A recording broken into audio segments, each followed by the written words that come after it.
नमस्कार दोस्तों, आज की वीडियो में हम बात करने जा रहे हैं बरेली जिले के टॉप 5 चर्चित राजनीतिक हस्ती के बारे में। आइए जानते हैं इनमें से कौन कौन से हैं। नंबर 1, राजेश कुमार मिश्रा उर्फ पप्पू भरतौल। राजेश शुरू से किसानी में थे और इन्होंने पहले सिर्फ कक्षा 8 तक पढ़ाई कर रखी थी। इसके बाद वे भारतीय जनता पार्टी में सक्रिय कार्यकर्ता के रूप में उभरे। इन्होंने कुछ वर्ष पहले 55 वर्ष की उम्र में इंटरमीडिएट की परीक्षा एनआईओएस से दी थी। राजेश मिश्रा, जिन्हें पप्पू भरतौल से नाम से जाना जाता रहा है, ये भारतीय जनता पार्टी के एक नेता हैं। इनका जन्म 30 जून 1967 को हुआ था। ये उत्तर प्रदेश के बरेली जिले के बिथरी चैनपुर से विधायक रह चुके हैं। उन्होंने 2017 से 2022 तक बिथरी चैनपुर का प्रतिनिधित्व किया था।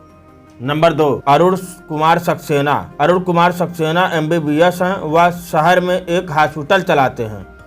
उनको बच्चे का काफ़ी अच्छा डॉक्टर माना जाता है। इससे पहले बरेली शहर से विधायक डॉक्टर दिनेश जौहरी भी यूपी सरकार में स्वास्थ्य मंत्री रह चुके हैं। डॉक्टर अरुण कुमार ने 2007 सपा के टिकट पर शहर विधानसभा से लड़ा था, मगर हार गए थे। इसके बाद भाजपा के टिकट पर 2012, 2017 और 2022 के चुनाव जीतकर विधायक बने और राज्य मंत्री स्वतंत्र प्रभार बनाए गए थे। नंबर 3, संतोष गंगवार।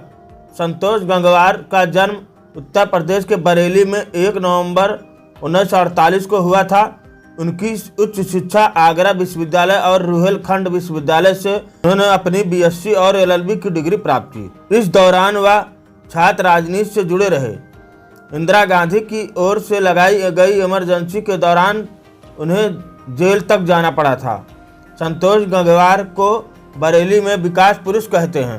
वे बीजेपी से 8 बार लोकसभा चुनाव जीत चुके हैं। उन्होंने अपना पहला चुनाव वर्ष 1981 में बरेली लोकसभा सीट से भाजपा के टिकट पर लड़ा, जिसमें उनकी हार हुई। जिसके बाद वर्ष 1984 के आम चुनाव में भी उनको हार का सामना करना पड़ा, मगर उसके बाद उन्होंने जो रफ्तार पकड़ी उससे कोई नहीं पकड़ पाया। वह उत्तर प्रदेश के बरेली से 1989 से लगातार चुनाव जीतते आ रहे हैं। हालांकि 2009 में उन्हें कांग्रेस के परवीर सिंह ने 9000 अधिक से हराया था, मगर 2014 के चुनाव में उन्होंने एक बार फिर जबरदस्त वापसी करते हुए जीत हासिल की।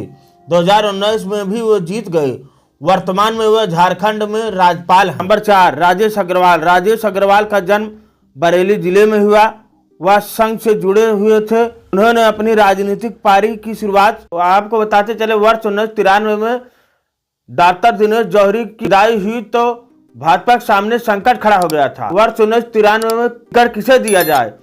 इसके बाद संघ के महानगर कार्यवाह रहे राजेश अग्रवाल को विधानसभा का टिकट मिला। राजेश अग्रवाल बरेली की शहर विधानसभा सीट से पहली बार वर्ष 1993 में चुनाव जीते। इसके बाद उन्होंने इसी विधानसभा से 1996, 2002, 2007 के चुनाव में जीत दर्ज की। वर्ष 2009 में हुए परिसीमन के बाद शहर विधानसभा का बहुत बड़ा हिस्सा शहर से कटकर कैंट विधानसभा में शामिल हो गया। जिसके बाद वर्ष 2012 में हुए चुनाव में राजेश अग्रवाल कैंट विधानसभा सीट से चुनाव लड़े और जीत हासिल की। इस तरह से राजेश अग्रवाल वर्ष 1993 से अब तक लगातार चुनाव जीतते आ रहे हैं।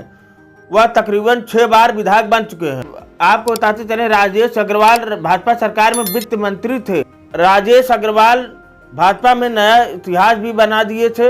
एक व्यक्ति एक पद के सिद्धांत पर चलने वाली भारतीय जनता पार्टी में राजेश अग्रवाल अपवाद हैं। अब राजेश अग्रवाल प्रदेश सरकार और संगठन दोनों में शामिल हैं। पिछले दिनों में घोषित हुई प्रदेश कार्यकारिणी में राजेश अग्रवाल को कोषाध्यक्ष के पद पर कायम रखा गया है, जबकि प्रदेश में अन्य मंत्री धर्मपाल सिंह, स्वतंत्र देव सिंह, स्वाति सिंह जैसी, अनुपमा जैसे चेहरों को संगठन में जगह नहीं मिल पाई है। नंबर 5, अताउर रहमान। अताउर रहमान का जन्म बरेली जिले में हुआ था। उन्होंने अपना पहला चुनाव वर्ष 1996 में लड़ा था। उसके बाद से वह अब तक राजनीति में सक्रिय हैं। अताउर रहमान बहेड़ी विधानसभा सीट से 2 बार विधायक रह चुके हैं। 2017 के विधानसभा चुनाव में अताउर रहमान को विधायक की कुर्सी से हाथ धोना पड़ा था। पिछले विधानसभा चुनाव में वो तीसरे स्थान पर रहे थे। जबकि बसपा प्रत्याशी नसीम अहमद ने दूसरा स्थान हासिल किया था। हाल में नसीम अहमद पिछले साल ही बसपा छोड़कर सपा में शामिल हुए हैं। वह इस बार बहेड़ी विधानसभा सीट सपा के टिकट की दावेदारी कर रहे हैं। पिछली विधानसभा चुनाव में हार के बाद उन्होंने अपनी पत्नी फौजुल का नगर पालिका परिषद का चुनाव लड़ाया था, जिसमें उनकी पत्नी नगर पालिका परिषद की चेयरमैन बनी। पूर्व चेयरमैन अंजुम रशीद भी सपा के टिकट की दावेदारी की सूची में है। पूर्व चेयरमैन अंजुम रशीद के पिता मंजूर अहमद विधानसभा क्षेत्र से 2 बार विधायक रह चुके हैं और अंजुम रशीद भी विधानसभा चुनाव में अपनी किस्मत आजमा चुके हैं। अब देखना यह है कि अताउर रहमान, नसीम अहमद व अंजुम रशीद में से किसको सपा प्रत्याशी बनाती है आने वाले समय में। आज के वीडियो में इतना ही। मिलते हैं नई जानकारी के साथ, तब तक लिए जय हिंद। यदि हमारे चैनल पहली बार आए वीडियो को जरूर लाइक करें, चैनल को जरूर सब्सक्राइब करें। धन्यवाद।